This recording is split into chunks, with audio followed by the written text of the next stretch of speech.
Agora, Karim, você tem uma obsessão, assim, por personagens? Porque a gente vai olhando assim, Madame Satã é uma figura eu tenho obsessão por gente. Por gente. Eu adoro gente, eu acho gente a melhor coisa do mundo, eu não sou nada pessimista com relação ao ser humano.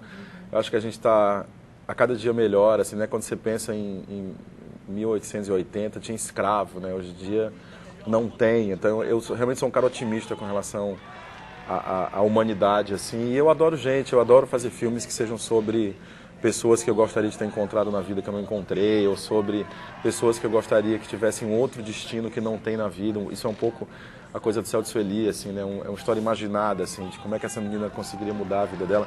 Então eu tenho uma obsessão por personagem, nesse sentido de ter uma obsessão pelo ser humano, que é um bicho cheio de contradição, assim, né? Que é tão apaixonante, eu acho. Agora, Karim, são personagens que vivem sem se lamentar, né? Coisas ruins acontecem com eles, mas eles não se lamentam, né? É engraçado. O meu primeiro filme, na realidade, é um filme que eu fiz entre 90 e 93, assim.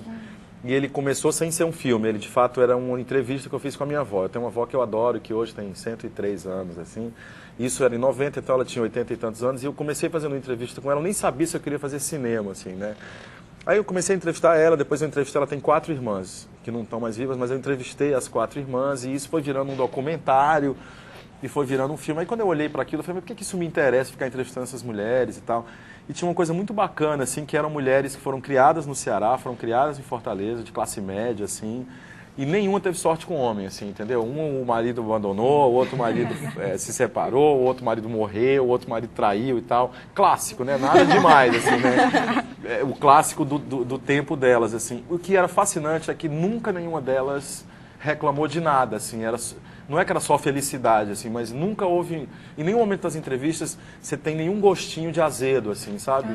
E eu acho que essa lição foi uma grande lição, assim, depois que eu comecei a fazer cinema, que eu vi esse filme, que eu revi esse filme, que foi o primeiro filme que eu fiz, assim, eu falei, eu não tenho muito interesse. Eu estava até dando aula para os meninos da escola ontem, e aí tinha uma coisa no roteiro, que tinha uma rubrica que dizia, porque eu pedi para eles um pouco dizerem qual era a emoção de cada personagem em cada cena do curta, assim, que eles estão produzindo.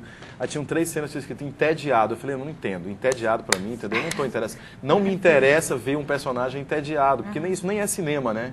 Não tem emoção, como é que você filma um personagem entediado? Vai fazer o quê? Você põe uma câmera e fica o cara lá parado e tal. Isso é o anti-cinema, entendeu? Então essa coisa do não se lamentar, para mim, é muito importante, assim.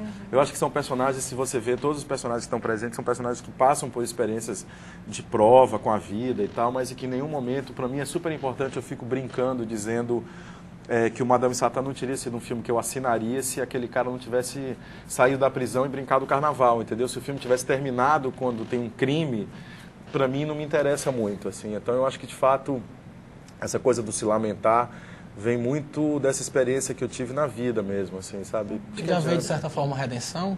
Com certeza, eu sou super...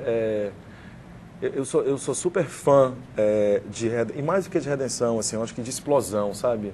Acho que a redenção às vezes é delicada, né? Um pouco... Karim, você tem olhado para o cinema cearense, assim, você é um filho pródigo daqui, mas você olha para o cinema que está sendo feito aqui, você tem esse interesse? Claro que eu tenho. Na realidade, eu tenho acompanhado ultimamente muito pouco, eu acompanhava isso muito mais, sei lá, uns 5, 6 anos atrás. Ultimamente, eu tô louco para ver um filme que foi feito pelo coletivo do pessoal do Alumbramento, que chama Praia do Futuro, mas na verdade eu não tenho visto muita coisa. Eu acho que o único cineasta que eu acompanho para e passa, assim, o que ele faz é o Armando Praça, que é um menino que se formou na época do Dragão do Mar e tal, que eu sou super fã dele, e que a gente já colaborou nos 2 longas e tal. Mas eu acho que a gente tem, apesar de não ter visto o Praia do Futuro e ainda não ter visto o Bezerra de Menezes, eu estava pensando antes de vir para cá, que eu acho super bacana, né? Um estado que tem um mega filme de mercado e que tem um filme super experimental, assim. E eu tenho muito orgulho disso, assim, na realidade a gente não está mais atrás de um cinema, a gente está atrás de fazer cinema, e esse cinema ele pode ter várias formas, né, que é basicamente como o cinema é em qualquer lugar do mundo onde existe cinema, né. O cinema americano você tem o cinema independente ali, cabeçudo e tal, e você tem o cinema de mercado, pipoca, entendeu? Né? Então eu acho que é muito bacana, eu acho que a gente está num momento que realmente, quando eu lembro, quando eu comecei a pensar em fazer cinema, e que eu ainda morava aqui e tal, era muito complicado, assim, né? Então eu acho que foi por isso que eu fui embora. Eu acho que foi por um monte de coisa, mas muito por isso, assim, sabe? Eu acho que eu tinha vontade de filmar, eu tinha vontade de estar num set, tinha vontade de aprender e com exceção da Casa Amarela, que eu acho que o Zélio fez um trabalho super bacana aí depois da coisa do Dragão do Mar, que eram eventos pontuais, assim, você sentia uma necessidade de uma continuidade. Por exemplo, a coisa do coletivo, do alumbramento, eu acho incrível, entendeu? Porque eu acho que se tinha uma das coisas que era esquisita antigamente para mim aqui no Ceará, é que você não tinha a sensação de um grupo que estava ali, que as pessoas estavam torcendo, que é uma coisa curiosa, né? Porque em Recife, se você pensa em Recife, que é uma cidade que está aqui do lado, né? a sensação do grupo ela é muito mais forte, a sensação da geração que está fazendo uma coisa que faz a diferença, assim, sabe? A gente falou há pouco dos Estados Unidos, né? Aham. Você trabalhou um tempo lá. Me conta Trabalhei um pouquinho de muitos lá. anos. Do Dead Presidents que você fez com os Cara, eu irmãos comecei a fazer cinema nos Estados Unidos. Quando eu saí do Brasil, eu tinha 21 anos, assim, eu fui fazer um mestrado em artes plásticas. Aí eu achei que eu não tinha muito talento para aquilo e tal, e aí comecei a estudar teoria e história do cinema, queria ser crítico de cinema. E aí depois de 2 anos fazendo mestrado, escrevi a tese e tal, eu fiquei um pouquinho com fome de vida real, assim, sabe? De sair do texto. Graças a Deus. Agora, Carinha, eu queria que você falasse, desculpa, interrompendo, é porque o nosso tempo está acabando, eu queria que você falasse um pouco dos seus projetos atuais. O que é que você está fazendo agora? Eu estou montando um filme que eu e Marcelo Gomes, que é o diretor do Cinema Aspirinas, que a gente filmou, que foi uma viagem que a gente fez pelo sertão, saindo de Juazeiro até a Foz do Rio São Francisco, em 99, na virada do século, assim. E foi um filme que ele já virou um curto e agora ele está virando um longa.